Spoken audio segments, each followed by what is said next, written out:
এক ব্যক্তি একটি চেয়ার 480 টাকা দামে বিক্রি করায় তার 20% ক্ষতি হলো, 25% লাভ করতে হলে তাকে কত টাকা মূল্যে বিক্রি করতে হবে? সে প্রথম কি করেছে না 480 টাকায় বিক্রি করে দিয়েছে।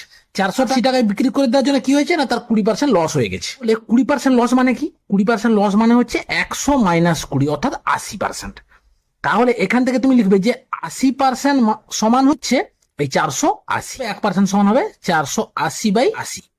এখন বলেছে 25% লাভ করতে হলে, 25% লাভ মানে কি 100 প্লাস 25, তাহলে তোমাকে 125% বের করতে হবে। 125% সমান কত না 480 ইন্টু 125 বাই হচ্ছে 80, একটা শূন্য কাটলো, 8 6 48, 125 6 কত 750, তাহলে এত টাকা।